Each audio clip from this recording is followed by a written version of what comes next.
2025 aura marqué la fin du vieux monde. Nous sommes en pleine transition.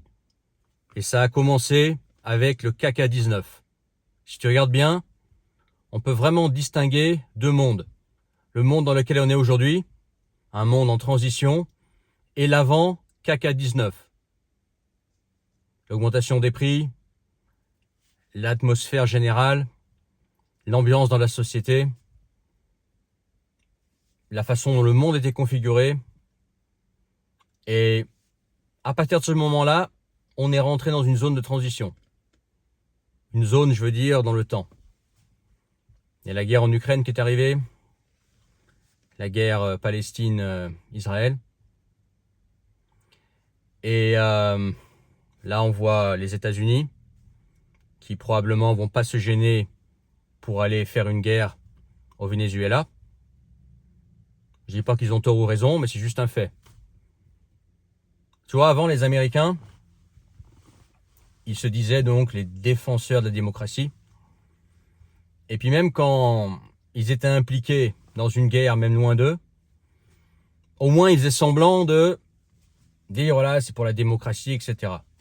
Aujourd'hui, ils s'en foutent, c'est en mode on est fort, tu es faible, tu vas la fermer, on va t'attaquer parce qu'on peut, parce qu'on est plus fort et puis c'est tout. On fait même plus semblant. Je te parle du gouvernement, je te parle pas des Américains lambda qui sont en fait juste des gens comme toi et moi. Pareil en ce qui concerne la démocratie. On a grandi avec l'idée de démocratie. L'idée que la France est une démocratie, que l'Union européenne est démocratique. Et sur certains aspects, c'est encore vrai aujourd'hui. Par exemple, en comparaison, même si ça se dégrade, je vais probablement rentrer dans les détails dans cette vidéo, en comparaison, il y a quand même une liberté d'expression existante ici, même si elle se réduit. Il y a des thèmes qui sont sensibles, qui peuvent être risqués d'être abordés. Et encore, je trouve que ça va en comparaison de ce que tu trouves ailleurs. Ça se réduit, mais c'est la dernière chose qui reste plus ou moins. Mais sinon, aujourd'hui, franchement, la France n'est plus une démocratie.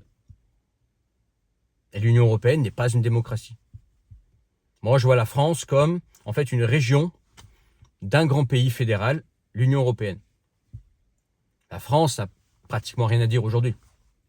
On le voit avec le Mercosur et les pauvres agriculteurs qui manifestent. Et on les comprend tout à fait. Regarde, l'Union européenne ne les a pas sollicités. Veut mettre en place ce contrat, donc le Mercosur avec l'Amérique du Sud. Le peuple, on ne nous a pas demandé notre avis. On t'a demandé ton avis, on m'a pas demandé mon avis, on n'a pas demandé l'avis des agriculteurs. On nous impose ça. Bon, ça c'est le contraire d'une démocratie. La démocratie, en principe, tu demandes à ton peuple ce qu'il veut. Ça c'est un petit exemple. Mais on prend un autre exemple. La guerre en Ukraine. Ok ? Je vais pas rentrer dans le est-ce que c'est justifié, pas justifié, ça c'est un autre débat. Mais entre-temps, par exemple, les avoirs russes gelés en Union européenne, qui devaient être utilisés pour soutenir l'Ukraine contre l'invasion russe, l'invasion de Poutine. C'est pas l'invasion russe, c'est l'invasion de Poutine. Petite nuance, mais que tout le monde oublie. Bon, finalement, ils ont décidé de pas le faire. Pas toucher aux avoirs russes pour le moment, probablement c'est stratégique. Et puis quand même, nourrir l'Ukraine avec du pognon. Je ne sais plus combien de milliards il y a. Et en gros, ces milliards, ils viennent d'où ? Ils viennent de la population, c'est nous qui allons les payer. Toi, je te dis pas que c'est justifié ou pas, que l'Ukraine ne doit pas se défendre face à l'invasion de Poutine, etc. C'est autre chose. Mais entre-temps, on ne nous a pas demandé notre avis. Il n'y a pas eu un référendum de on doit aider l'Ukraine, on doit soutenir l'Ukraine. On a les avoirs russes là. On va peut-être pas y toucher parce que stratégiquement, c'est peut-être mieux de le laisser pour plus tard ou je sais pas. Mais on va lui envoyer des pognons et celui qui va payer, c'est toi et moi. On nous a pas demandé notre avis, moi on m'a pas demandé mon avis. On m'a pas demandé bonjour, voilà, on a besoin de pognon pour l'Ukraine. Est-ce que tu es d'accord pour qu'on t'impose plus dorénavant pour aider l'Ukraine et ensuite reconstruire l'Ukraine? On m'a pas demandé. Toi aussi on t'a pas demandé. Même si, admettons, toi tu es vraiment pro-Ukraine, etc., on t'a pas demandé ton avis quand même. Tu vois? Alors d'un côté, on a la Russie qui est une dictature, ça c'est vrai. Et d'ailleurs, Poutine n'a pas demandé à sa population non plus si la population était d'accord pour aller envahir l'Ukraine. Mais entre-temps, oui, c'est une dictature, mais entre-temps, l'Union européenne ne fait pas mieux. Elle fait aussi dans la méthode dictature de on fait comme ça, c'est nous qui décidons, toi le gueux, tu la fermes, on va faire comme ça. Et puis c'est tout, on ne te demande pas ton avis. Bah, c'est pas une démocratie, ça. Ça, c'est l'imposition d'une décision au peuple, contraire à une démocratie. Tu vois où je suis en train de venir là? Je suis en train de montrer que les choses se lissent. Pareil pour il y a quelques mois, c'était quand? Il y a 2 mois à peu près, il y a eu ce grand brouhaha autour de l'identité numérique en Royaume-Uni, au Royaume-Uni, en Angleterre. Bon, ça pareil, l'identité numérique, ça vient d'où? Ça vient de Chine. C'est ce que je veux dire, c'est la Chine, c'est la dictature, la Russie, c'est la dictature, c'est les régimes totalitaires, etc. Il y a eu du contrôle, les caméras, etc. Moi, je suis d'accord avec ça. Probablement toi aussi. Mais entre-temps, les gouvernements européens ont beau critiquer ces pays, et à ce niveau-là, à juste titre, mais entre-temps, reproduisent la même chose.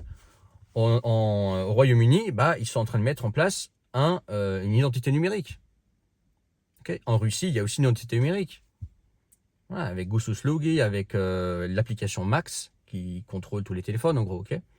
Bon, c'est pareil au Royaume-Uni. Alors que le Royaume-Uni, c'est, on va dire, le plus fervent pro-Ukraine de toute l'Europe.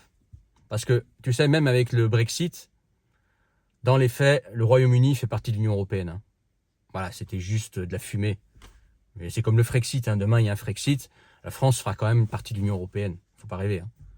Oui, peut-être officiellement, il y aurait un Frexit, mais dans les faits, le Brexit, ça ne servait à rien. Au contraire, la situation s'est empirée au Royaume-Uni depuis le Brexit, sur tous les points.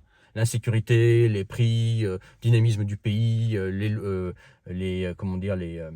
les impôts, etc. Ça fait partie de l'Union européenne, mais il ne faut pas rêver, de l'Europe. Voilà, donc ils font la même chose. Donc ce qu'on voit, on voit en fait un monde qui est en train de devenir un petit peu partout pareil. Identité numérique, au Royaume-Uni. En France, France Connect, c'est quoi? C'est pas de l'identité numérique, ça? Voilà. Pareil, on entend parler de l'euro numérique. Bien évidemment que l'euro numérique, c'est une atteinte à nos libertés. Bien évidemment, l'euro numérique, c'est le flicage. Mais le rouble numérique en Russie, c'est la même chose. D'où vient l'idée de l'euro numérique? Peut-être que ça vient de Chine, peut-être que ça vient de Russie. Tu comprends ce que je veux dire?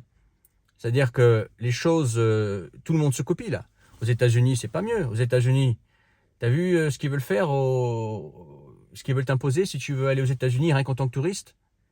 Ils vont te faire une fouille anale, façon de parler. C'est-à-dire qu'il faut que tu montres les emails que tu as utilisés ces 5 dernières années, tes conversations, etc. Aux États-Unis. Comment en Russie? C'est comme ça aujourd'hui. Tu arrives en Russie, on fouille ton téléphone, on fouille ton ordinateur, on te pose un tas de questions. Les États-Unis se mettent à faire la même chose. Les grands défenseurs de la démocratie, les méchants Russes, les méchants Chinois, eux font la même chose. Au moins sois cohérent, quoi. Tu vois, oui, pointe du doigt, mais toi fais pas la même chose. Sinon, sors-toi la poutre de l'œil sors-toi d'abord la poutre que tu as dans l'œil. Ok? Ce que je suis en train de dire, c'est que tout est en train de s'uniformiser, de se normaliser, que ce soit États-Unis, Union européenne, avec la France comme région, Russie, Chine, Australie. L'Australie, c'est pareil. Hein. L'Australie, je suis un peu quelques youtubeurs qui sont en Australie. Ça m'intéresse de voir ce qui se passe là-bas. Globalement, c'est comme en Europe, quoi. Même en pire, j'ai envie de te dire. Pendant le CAC-19, l'Australie et la Nouvelle-Zélande étaient encore plus drastiques C'était vraiment des dictatures sanitaires. Pire qu'en Europe, pire qu'en Russie, pire qu'aux États-Unis. Voilà, les problèmes, en fait, deviennent un petit peu les mêmes partout. On est dans un monde qui est en train de s'uniformiser. La théorie du monde multipolaire, pour moi, elle est du pur bullshit aujourd'hui. Pour moi, c'est flagrant qu'on va vers un monde où on ne peut plus unipolaire. Il n'a jamais été aussi unipolaire. Parce que là où, peu importe où tu vas, oui, il y aura des variations de liberté d'expression. Il y a des choses que tu peux dire en Europe que tu ne peux pas dire en Russie. Des choses que tu peux dire en Russie que tu ne peux pas dire en Europe. Des choses que tu peux dire aux États-Unis. Même si les États-Unis, aujourd'hui, je pense que ça reste le pays avec la plus grande liberté d'expression au monde. Quand je vois les youtubeurs américains, des sujets qu'ils abordent librement sans être inquiétés, je me dis, ah oui, ça reste quand même aujourd'hui le pays de la liberté d'expression, les États-Unis. Mais pour combien de temps, on ne sait pas.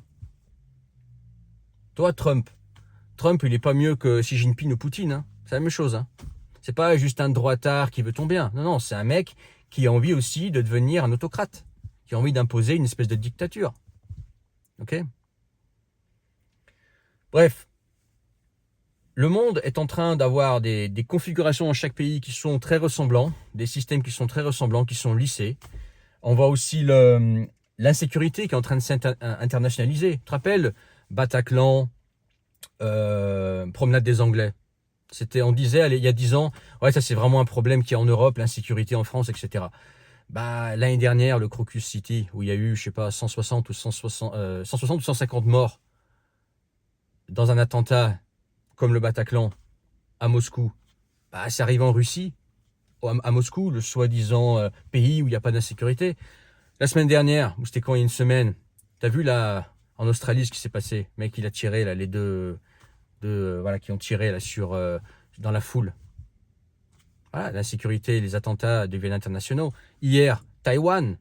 L'année dernière, il y a pareil, il y a une grande tuerie au couteau en Chine. Des pays, Russie, Chine, des pays où normalement il n'y a pas d'insécurité, comme disent certains, ce qui est faux. Hein. Ce qu'il faut maintenant, c'était vrai avant, mais maintenant le monde a changé. Australie, pareil, l'Australie c'est un pays, il y a quelques semaines, j'ai fait une vidéo sur la Nouvelle-Zélande, sur l'Australie, je sais plus. Et quelqu'un me disait, ouais, en Australie, il n'y a pas d'insécurité comme en France. Bah, mon gars, t'as perdu une occasion de te taire. Parce qu'entre-temps, t'as vu ce qui se passe, c'est même pas une fusillade, c'est un attentat comment dire, à la mitrailleuse sur des gens, à la plage. Voilà. Donc tu vois, même ces problèmes-là s'exportent. Voilà. Identité numérique, monnaie numérique, insécurité, les impôts qui augmentent. Alors oui, ici, ça devient vraiment dingue. Mais c'est une tendance générale. Moi, je suis d'autres pays européens. Bah, c'est une tendance générale. Aux Pays-Bas, que je connais bien, par la langue que je maîtrise, bah, c'est pareil, hein, une augmentation des impôts, et ça devient de pire en pire. L'Espagne, c'est pareil. Russie, c'est pareil. Russie, jusqu'à la guerre, c'est un pays où il était relativement faiblement imposé. Mais en ce moment, au rythme où ça va, si ça continue, si les impôts changent, les paliers baissent, la TVA augmente comme ça a été fait, et que les pourcentages augmentent à la vitesse que ça augmente depuis la guerre, franchement, dans 5 ans, la Russie, c'est comme la France, hein, au niveau imposition. Okay, tu vois, on en est, c'est que tout devient... En fait, les trucs dont on se plaint en France se retrouvent maintenant un petit peu ailleurs, en fait. C'est-à-dire qu'avant, ça valait vraiment le coup de bouger, tu dis, ah, là-bas, je trouve pas ça. Bah, aujourd'hui, effectivement, tu as des pays qui sont un petit peu en retard sur d'autres. Tu vas trouver un pays d'Amérique du Sud qui sera un peu en retard, etc. Mais au final, par la pression des grandes puissances, États-Unis, Chine, Union européenne, Russie, ces pays se feront dominer et se feront imposer de l'identité numérique, de la monnaie numérique, des impôts plus élevés, éventuellement du wokisme, etc. Et que moi, malheureusement, je sais, c'est pas une vidéo qui est positive, mais c'est ce que je pense, je vais pas inventer des trucs. Bah, on va vers un monde qui sera de plus en plus de partout pareil, en fait. Et que tu auras beau bouger, ce sera, ouais, tu gratouilles un petit peu par là, mais tu perds aussi ça. Ouais, tu gratouilles un petit peu à gauche, mais voilà. Et que ça va être ouais, quoi. Et que ça va être un monde unipolaire bien pourri. Avec des petites nuances de temps en temps, mais qui finalement sont pas des game changers, tu vois, dans ta vie. Mais en tout cas, pour moi, on est vraiment dans la fin d'une ère. La fin du vieux monde, et surtout 2025. 2025, j'ai des relations, tu vois, dans différents pays, des gens avec qui je parle, qui sont dans d'autres pays, de par mon activité, des clients qui sont installés, avec lesquels je communique encore, ou de la famille à l'étranger, ou de par mes langues, je peux, voilà, renseigner dans des pays où il faut maîtriser la langue. 2025, c'était une année où il y a eu particulièrement ce ressenti de nivellement. Il y a que des pays que j'imaginais encore il y a 2 ans, il y a juste 2 ans vivables, en 1 an, ils ont énormément changé, ça va super vite. Et que là, ce que je vois venir, c'est vraiment pourri, quoi. C'est vraiment la fin du vieux monde qu'on a connu, du monde qu'on a connu jusqu'à 2019. Ensuite, bah, tu sais, entre KK-19, guerre, etc., on était dans une zone de transition, on ne savait pas trop. Bah là, c'est en train de se profiler. Je pense que ça va s'éclaircir vers 2030. Et vers 2030, bah, ce nouveau monde qui est en train d'émerger, entre guillemets, eh ben, il va être devant nous. Et pour le moment, les changements que je vois, et c'est pas uniquement la France, c'est pas uniquement l'Europe, c'est même ça qui est flippant, c'est que il y a un petit peu, tu te dis mais on va aller où quoi? Tout devient un peu pareil. Et qu'on va rentrer dans un nouveau monde et que ce sera un monde qui n'aura plus rien à voir avec notre façon de fonctionner d'avant. Les valeurs aussi, les valeurs ont vachement changé. Les gens ont changé, les gens sont sous pression, sous les nerfs, les gens, je sais pas, ils communiquent énormément sur Internet, mais dans la vraie vie, ils sont rustres, ils ont peur les uns des autres, ils sont méfiants. C'est pareil, les relations hommes-femmes là-dedans, qui devient vraiment malsaine. Tu vois, là, si j'avais 20 ans et qu'il fallait que je trouve une femme, eh ben, je serais dans la panade.